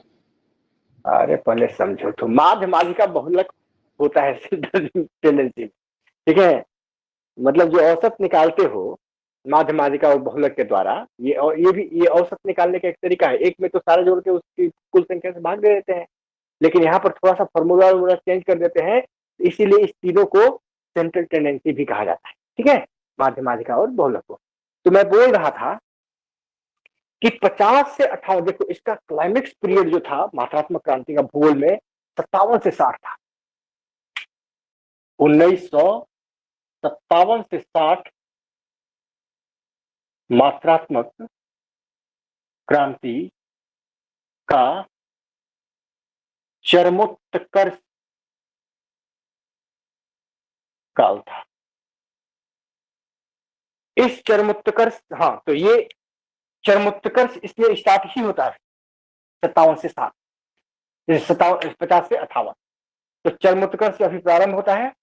इस काल में, इस 8 साल में जो भूगोल में जितने शोध किए जाते थे उसमें central tendency, standard deviation, sampling method, ये सब का प्रयोग, ये सिंपल चीजें थी स्टैटिक्स की, जो लोगों को यूज करने के लिए बताई जाती थी कि इस विधि के आधार पर भी यूज करके आप फाइंडिंग्स पा सकते हैं, ठीक है। दूसरी बात की, इस प्रथम अवस्था में इस विधि का तो प्रयोग हो गया, अब रहा सवाल कि इन विधियों के प्रमुख प्रवर्तक या प्रमुख भूगोलविदा कौन थे, फैलाने वाले, इन सारी विधियों को बढ़ावा देने वाले कौन थे। तो ये प्रवर्तक में सबसे बड़ा नाम आता है, वो है BJL बेरी, ब्रायन बेरी, ठीक है, BJL बेरी। कल ही मैंने बेरी के बारे में पढ़ा है, बेरी, ठीक है, BJL बेरी पहला थे। दूसरा डेविड हार्वे, कल ही इसके बारे में किताब के बारे में बताया था, ठीक है। तीसरा था एकरमैन, जीफ,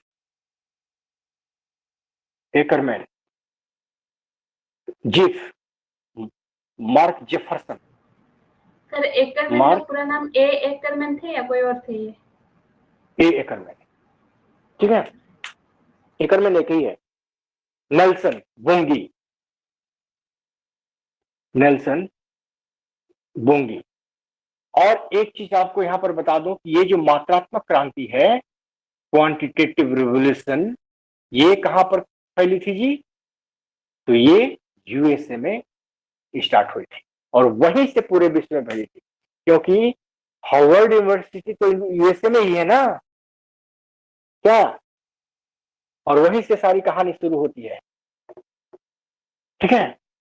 तब भूगोल में मात्रात्मक क्रांति का उपयोग किया गया था, और तब जब ये चीज हुई तो कोनेंट जो है अंतिम में जाके जब देखा कि नहीं, लोग बहुत प्रयास कर रहे हैं और वाकई वो बहुत कुछ चीजें नई नई आ रही हैं, तो उसने ज्योग्राफी डिपार्टमेंट को ओपन करने का आदेश, ठीक है। ये लाइट जलने से प्रॉब्लम नहीं है ना? जैविक मार्क डेविड हार्वे, ठीक है, कल ही पढ़े आप, ठीक है। तो ये हुआ, ये थे प्रमुख प्रवर्तक। अब रहा सवाल कि सबसे बड़ा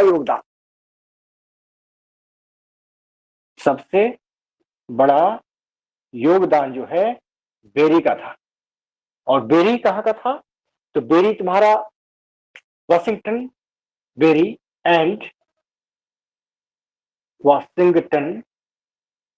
यूनिवर्सिटी, यूएसए, ठीक है। वाशिंगटन यूनिवर्सिटी और बेरी जो है, इनका सबसे बड़ा योगदान रहा इस काल में। अब जैसे कुछ, अब किसने कौन कौन काम किया ये थोड़ा आप लिख देंगे। जैसे नेल्सन उस समय क्या किया था कि अमेरिका के जितने नगर हैं, ठीक है, उनका क्या कहते हैं, मानक विचलन,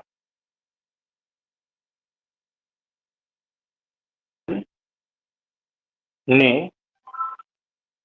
मानक विचलन यानी स्टैंडर्ड डेविएशन के आधार पर लिख लीजिए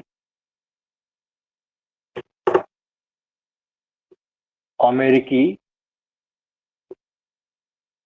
नगरों का फंक्शनल क्लासिफिकेशन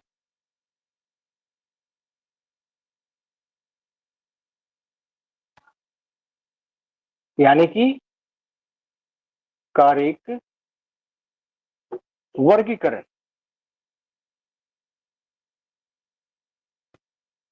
प्रस्तुत किया। और जब क्लासिफिकेशन प्रस्तुत किया तो इसी के देखा देखी ब्रिटेन में भी नगरों का कारिक वर्गीकरण होने लगा, ठीक है, यूके में। तो ये अगली दौर में होता है, लेकिन इस दौर में यही यहाँ पर नगरों का क्लासिफिकेशन नेल्सन ने प्रस्तुत किया। ये बड़ा काम था। ये लिख लिया आप लोगों ने?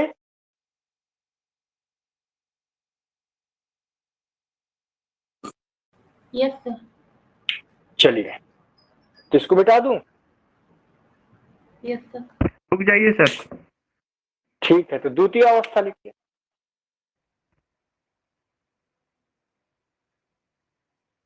द्वितीय अवस्था जो होती है 1958 से लेके 1968 तक होती है। 1958 से 1968 तक, 1958 टू 68। इसमें जो प्रयुक्त विधियां होती हैं थोड़ा सा अब मतलब कि औसत से लोग ऊपर उठते हैं, थोड़ा सा कठिन मैथमेटिकल स्टैटिस्टिकल मेथड का यूज करने लगते हैं, और उसमें सबसे बड़ी चीज होती है कोरिलेशन और रिग्रेशन, ठीक है। तो प्रयुक्त विधि जो है वो होती है को रिलेशन एंड रिग्रेशन मेथड्स का उपयोग बढ़ता है, ठीक है। सहसंबंध और रिग्रेशन का क्या होता है, जो भी हो, इसका इन दोनों का सर्वाधिक उपयोग होता है।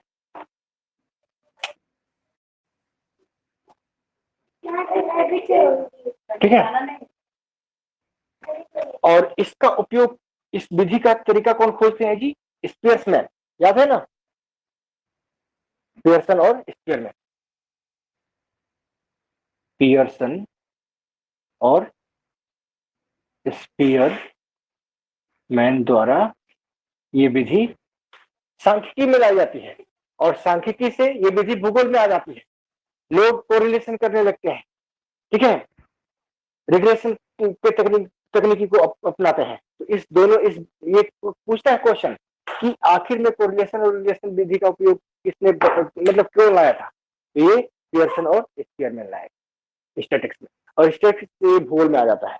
इसी समय में यूके के नगरों का वर्गीकरण इसी विधि के आधार पर यूके के नगरों का कारिक वर्गीकरण किया जाता है, ठीक है। यूके के नगरों का कारिक वर्गीकरण प्रस्तुत किया जाता है। इसको लिखिए।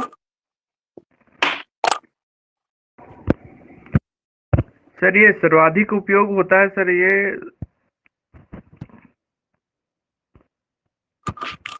हेलो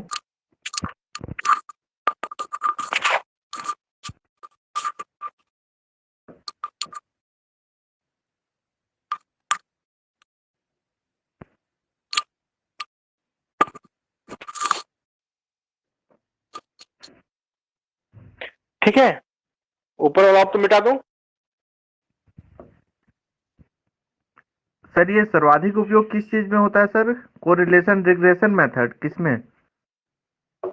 ये तो स्टैटिस्टिक्स का नियम है। अच्छा, इसका भूगोल में उपयोग बड़े पैमाने पर हुआ second phase of the development of quantitative revolution, ठीक है। क्वांटिटेटिव रिवोल्यूशन के द्वितीय अवस्था में इस कोरिलेशन और रिग्रेशन विधि का ही उपयोग सबसे ज्यादा होने लगा, ठीक है, क्योंकि लोगों को और भी चीजें प्रूव करने की आवश्यकता थी। अब जैसे मान लो कोरिलेशन करते हो कि हमने 5 किलो गेहूं 25 किलो खाद मिलाया तो 50 मन हुआ, तो 10 किलो गेहूं और 50 किलो खाद मिलाएंगे तो कितना हो जाएगा? 100 मन। लेकिन यह तो हो सकता है कि 75 मन हुआ, तो कारण का खोज करो कि कम काहे हुआ, ठीक है, तो पता चला कि कीड़ा खा गया। ठीक सर ये है। लास्ट में यूए लिखे हैं। यूके यूके यूके, ठीक यूनाइटेड है। किंगडम। हाँ, यूनाइटेड किंगडम के नगरों का कार्यिक वर्गीकरण इसी कोरिलेशन और रिग्रेशन मेथड से किए जाने की कोशिश की थी। ठीक है। इसके बाद आओ तृतीय अवस्था। तृतीय अवस्था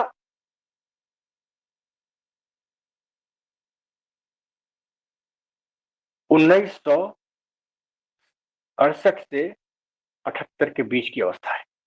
ठीक है। इसमें जटिल सांख्यिकीय नियमों का प्रयोग किया गया।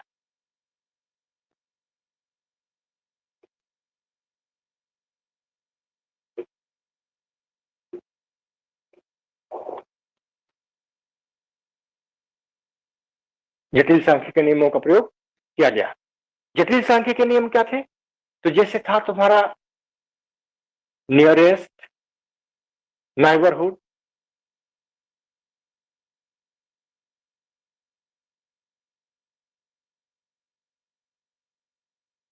नियरेस्ट नाइबरहुड थ्योरी नहीं, एनालिसिस है।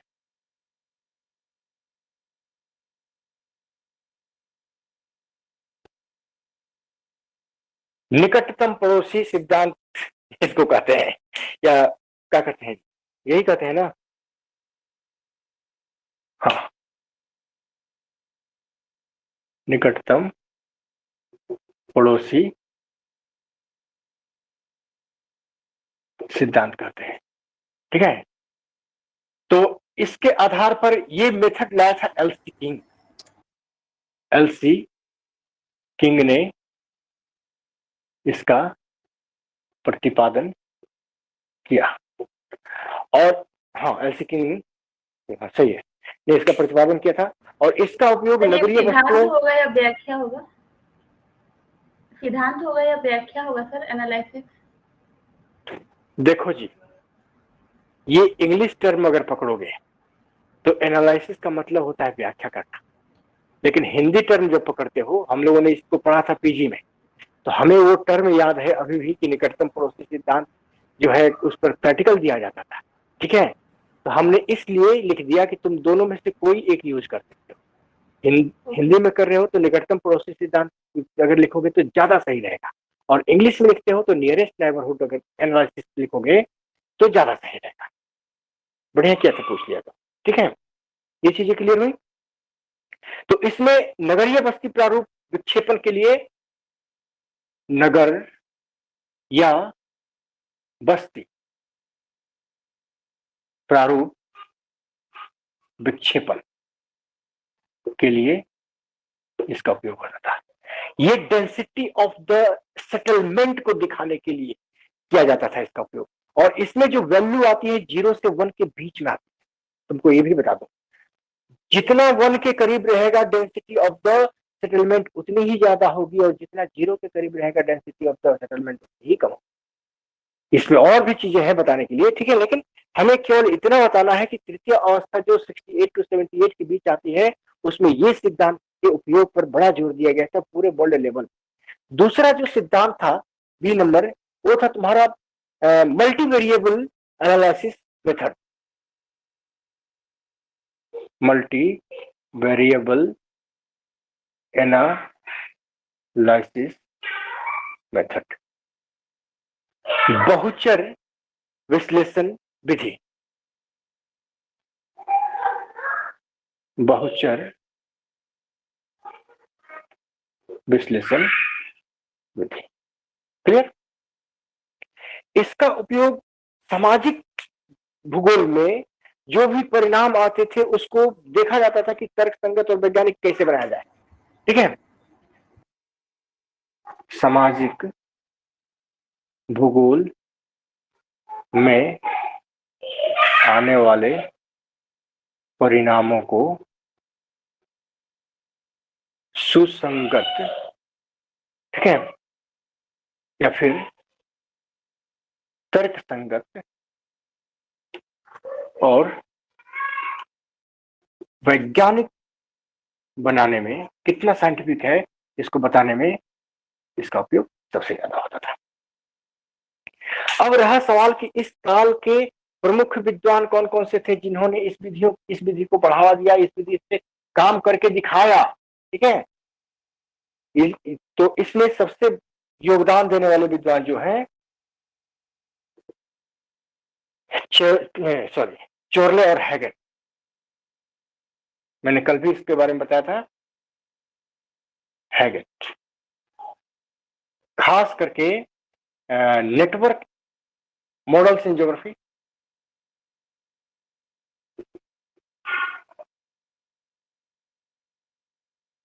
नेटवर्क एनालिसिस इन ज्योग्राफी,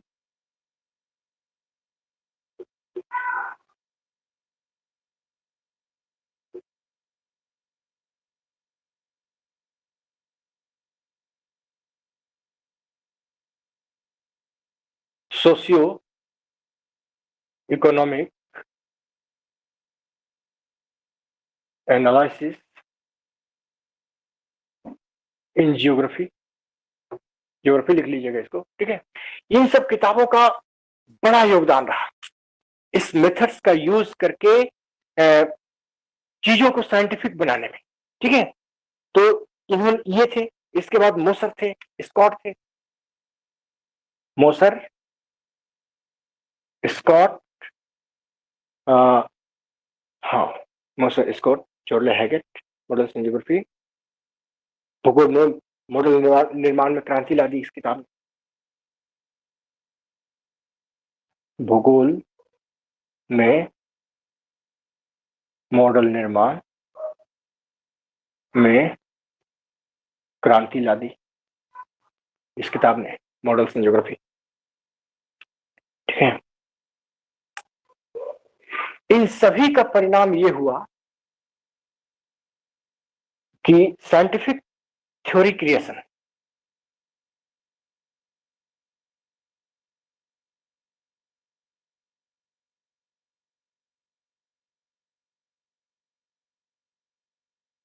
वैज्ञानिक सिद्धांतों के निर्माण को बढ़ावा मिला।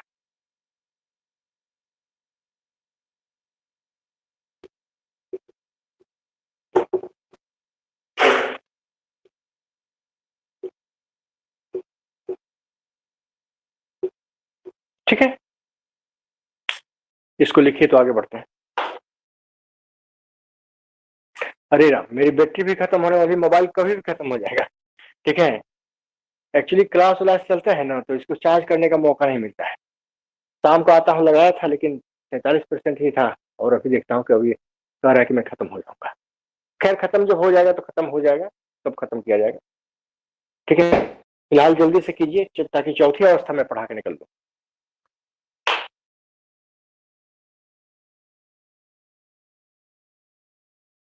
टाइम क्या हो रहा है? 9:26। अच्छा अच्छा, तब तो टाइम भी हो ही रहा है। चलो कोई बात, ये हो गया आप लोगों का? Yes sir. चलिए ठीक है। ये तो मैं बोल रहा था कि सुनिए, एक बात और सुन लीजिए कि इसमें सभी लोग अभी तक पैसे नहीं दिए हैं, तो मैं एक बार फिर से अब मतलब कि बोल देता हूँ कि आप लोग पैसे दे दीजिएगा। इसमें से बहुत लोग बोले हैं कि कल तक में या सोमवार तक में दे देंगे, तो जितने लोग बोले हैं मुझे यकीन है कि वो दे देंगे। लेकिन जितने लोगों से बात नहीं हुई है मेरी, जैसे कुछ लोग हैं, ठीक है, जिनसे बात नहीं है, उनको पता है, ठीक है, तो वो लोग भी पैसे कोशिश करेंगे सोमवार तक दे ही दीजिएगा, कल से सोमवार तक के बीच में, ठीक है।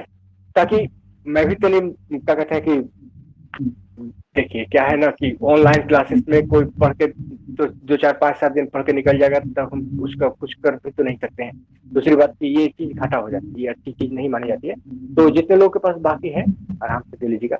जितने लोग बोले हैं उनको, वो तो बोले हैं तो दे ही देंगे। लेकिन जितने लोगों से बात नहीं मेरी हुई है, उन्होंने कुछ रिस्पॉन्स नहीं दिया है, मैं उनको विशेष करके बोल रहा हूँ कि आप लोग भी पेमेंट कर दीजिएगा, ठीक है। QR मैंने सेंड कर दिया है, और पेमेंट करने के साथ अपना वो क्लिप सेंड कर दीजिएगा ग्रुप में जो हमने पेमेंट कर दिया, ठीक है। चलिए चौथी अवस्था पे आते हैं।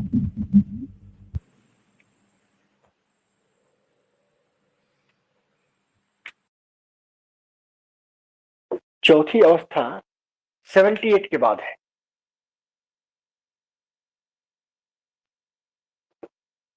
1978 के बाद, ठीक है।